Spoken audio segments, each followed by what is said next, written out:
Palisade Radio. Last week we featured Marc Faber, and we're continuing our expert lineup with returning guest Frank Holmes. Frank, always a pleasure to have you on. Well, it's great to be here and speaking and chatting, but after Marc Faber, that's really hard for me to give you a showmanship show. In a recent article you published, you touched on the formation of a bear market by comparing it to the gradual transition from summer into fall and into winter. This can be a timely process. However, as winter drags on, spring and summer inevitably grow closer and a new bull market begins to form. By using a calendar, we can predict when winter will end. But how do investors know that the deep freeze of a bear market is past and that spring is right around the corner? You know, it's always a great question, and I'll share with you that Marc Faber did a great analysis of the bear market cycle, and you can Google it for your listeners. So I think it's always useful to have many different perspectives. But what we see is that you get these price declines that are usually 60 to 70% drops in volume, spreads between bid and ask widen. You get an apathy. You get, it doesn't matter, and I want to go somewhere else.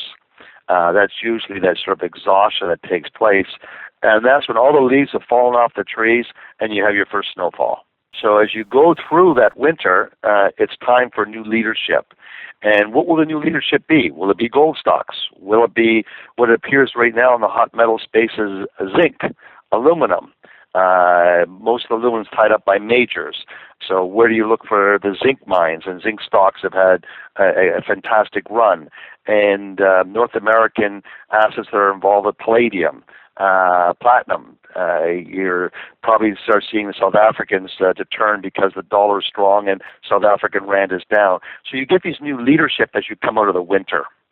Let's discuss something that is in the minds of many speculators. After a 3-year decline in the XAU and the HUI, the reality is that many junior resource investors have been decimated. Little equity remains. What do you say to those people as we turn the corner into a new spring? So that's one of the fantastic questions, because one of the things we've always advocated to our gold fund investors is that you have a 10% weighting and you rebalance each year. So when the stock market is spectacular like last year, you did well in the overall market. Investors in our All-American Fund or Holmes Fund did exceptionally well. They can take the profits and add to their gold funds because they declined in that sector. It's recognizing this 10% and rebalancing is the most important macro portfolio decision to make.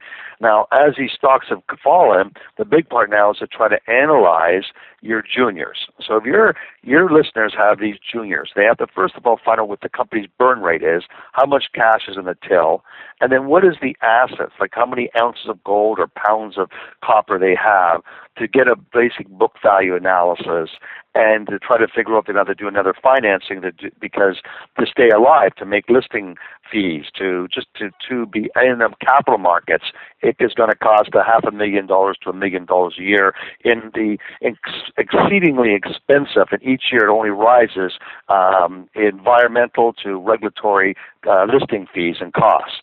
So that person has to be cognizant of that. So what is the value if they turn around and do a funding? There's going to be massive dilution for the company that's maintained to be listed, and that's what you're starting to see. More companies are going through that process. One has to make a determination that you buy after that funding, after they've been cashed up, and then do a relative analysis. And one of the best websites, which we've recommended in one of my articles, is Gold Miner Pulse, GoldMinerPulse.com. Dennis has done a remarkable job. He's a savvy tech guy that takes all the data that's filed with the regulators and populates them in a database management system that does relative comparisons, listing all the gold stocks, all the silver stocks. And this process can be applied to uranium companies, to copper. It's about the process of analysis.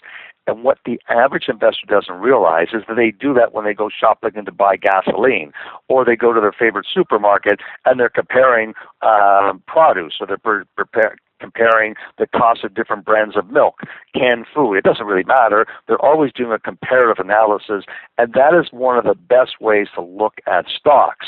So if you own a zinc stock, you want to compare it to the other zinc stocks. You own a gold stock, you want to compare it to the other gold stocks. And so on his website, he does an excellent analysis of all the junior gold stocks.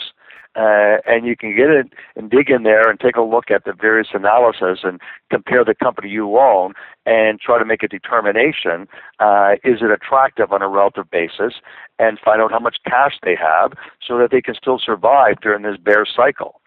What we will need for these gold stocks, these juniors, to take off is we need to see gold over $13.25 an ounce.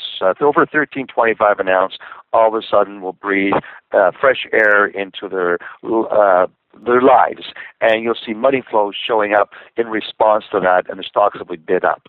Frank, let's discuss another metric for relative valuations. This is something you wrote in an article last week, and it's very interesting. My next question is regarding how differing minerals can relate to the differing valuations for a mining company. And your research has indicated the highest industry valuations go to gold mining companies, while the lowest go to companies mining gold as well as industrial minerals. Tell us more, and what are your takeaways on this?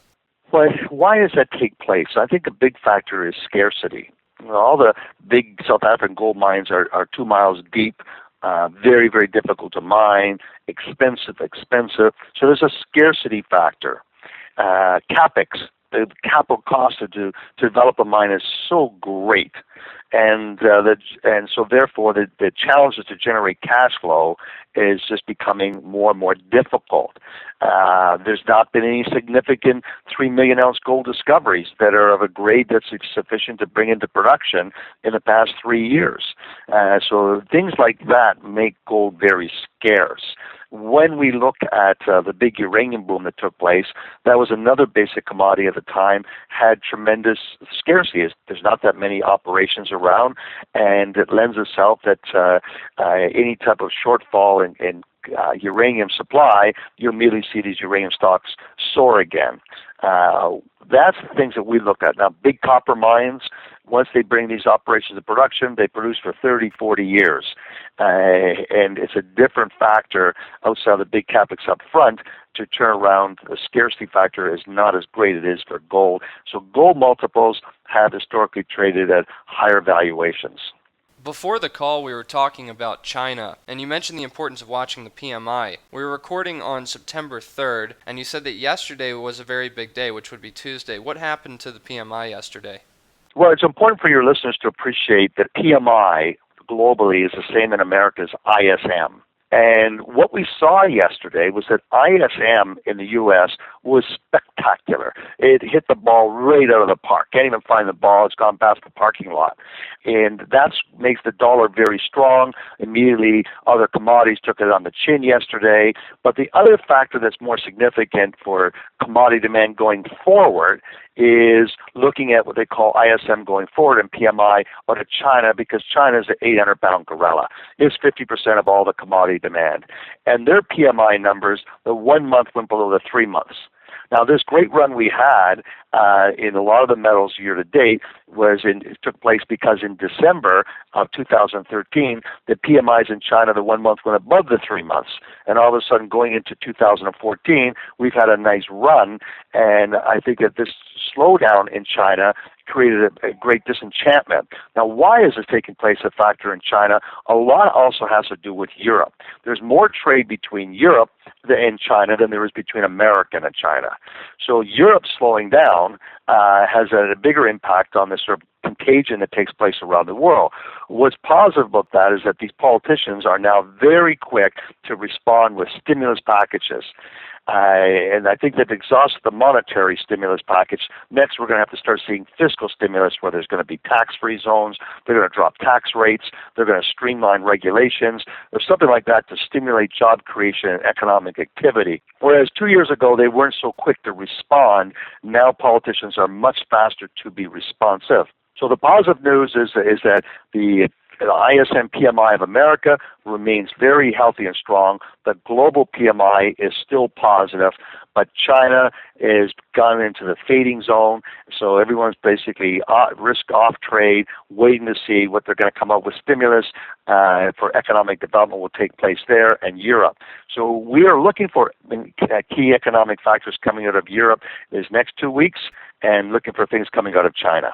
Your research has shown that due to the wide bid and ask spreads of these illiquid juniors, the best time to acquire venture stocks are between 1 and 2 o'clock in the afternoon. This is fascinating to me. How did you come to this conclusion?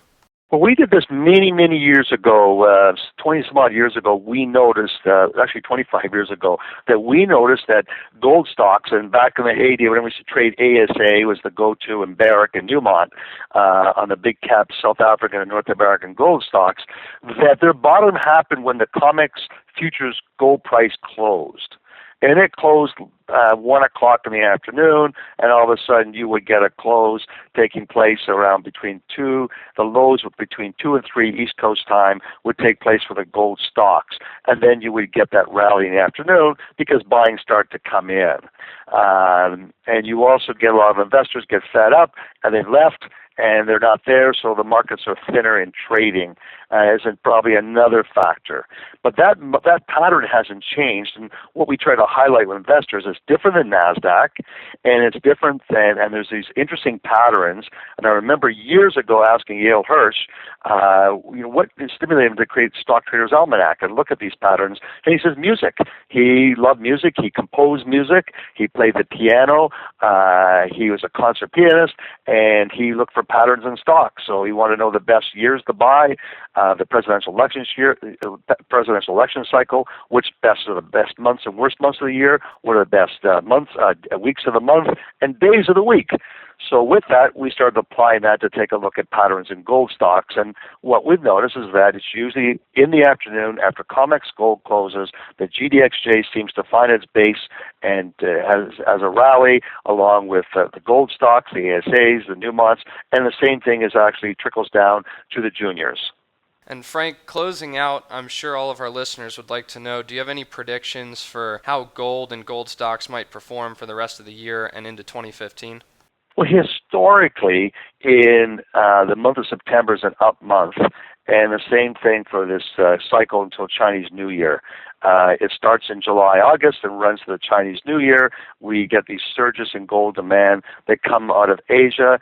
What I've always tried to advocate to investors is to understand the love trade.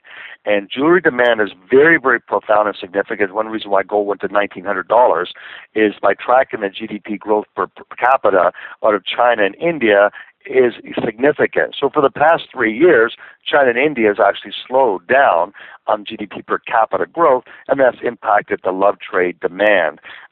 It appears that India's turn now. So that's positive, and China looks like it needs some more stimulus to get their economic engine going, to get that rising GDP per capita, because it's highly correlated to the emotions of that part of the world. Frank, on that note, thanks so much for joining us. The way that you analyze data and draw conclusions about valuations, mean reversions, chance scenarios is invaluable for any investor. Where can listeners go to get the full reports? Go to usfunds.com and subscribe to Investor Alert or Frank Talk. Maybe just Google Frank Talk. You'll be able to log on and sign up to get the weekly feed that when we publish these pieces of research on resources and emerging markets. So usfunds.com. Thanks so much. Look forward to having you back soon. Thank you.